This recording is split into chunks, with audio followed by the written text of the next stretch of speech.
बूढ़ी माँ की दर्द भरी कहानी। जब तक पति जिंदा था, दोनों बेटे और बहू माँ का सम्मान किया करते थे। जैसे ही पति मर गया, दोनों बेटे और बहुएं हर दिन माँ की सेवा करना तो दूर, माँ को हर दिन खाना खिलाने के लिए भी राजी न थे। दोनों बेटे और बहुओं ने मीटिंग की और तय किया कि माँ को खाना खिलाने की जिम्मेदारी बांट ली जाए, यानी कि 15 दिन बड़ा बेटा और 15 दिन छोटा बेटा माँ की खाने की जिम्मेदारी लेगा। जिन बेटों को बिना दिन रात देखे भूख ना होते हुए भी मनचाहा हमेशा खाना खिलाने के लिए माँ तैयार रहती थी, अब उसी माँ को बेटों के यहाँ पर दिनों के हिसाब से खाना दिया जाता था। माँ का दिल बड़ा था।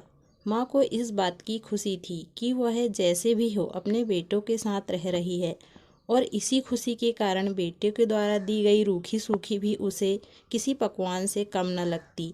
लेकिन दुर्भाग्य की बात है तब हो जाती जब किसी महीने में 31वां दिन आ जाते और उस दिन माँ को भूखा ही रहना पड़ता।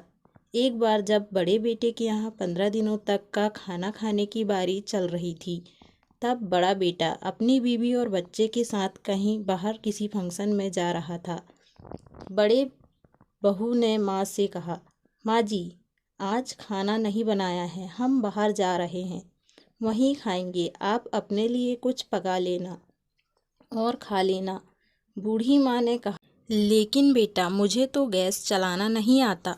बहू ने कहा, तो फिर ऐसा कीजिए, पास वाले मंदिर में भंडारा लगता है, आप वहीं जाकर खा लीजिए, तो आपको गैस जलाने की ज़रूरत ही नहीं पड़ेगी।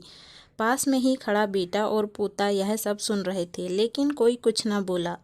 बूढ़ी माँ को भूखा ही छोड़ बेटा और बहू फंक्शन में निकल गए। माँ को थोड़ा दुख तो हुआ, लेकिन फिर अपने आप को यह सोचकर मना लिया, ठीक ही तो है, कभी कभी बहू को भी घर के काम से आराम मिलना चाहिए, और भगवान का भंडारा खाने का सौभाग्य किस्मत वालों को ही मिलता है। माँ खुशी खुशी मंदिर में जाकर भंडारा खा आई।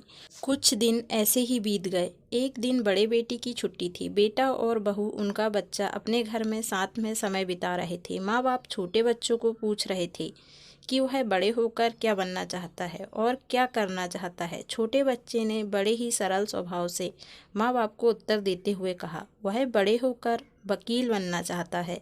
उसकी इच्छा इस घर से भी एक बड़ा घर लेने की है, लेकिन वह घर मंदिर के पास होना चाहिए। माँ बाप ने पूछा, घर के पास मंदिर क्यों होना चाहिए? तब बच्चा माँ बाप से कहता है, घर के पास मंदिर इसलिए होना चाहिए ताकि जब मैं बड़ा होकर किसी फंक्शन में बाहर जाऊं तो आप दोनों को ज़्यादा तकलीफ ना हो। मंदिर नज़दीक रहेगा तो आपको ज़्यादा दूर जाकर भंडारा नहीं खाना पड़ेगा। मासूम बच्चे को ऐसा जवाब सुनकर दोनों के पैरों तले से ज़मीन खिसक गई।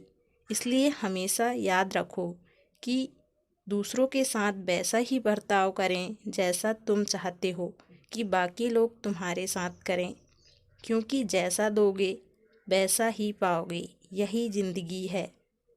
बड़ों का सम्मान करें ताकि आपके बुढ़ापे में आपके बच्चे भी आपका सम्मान करें।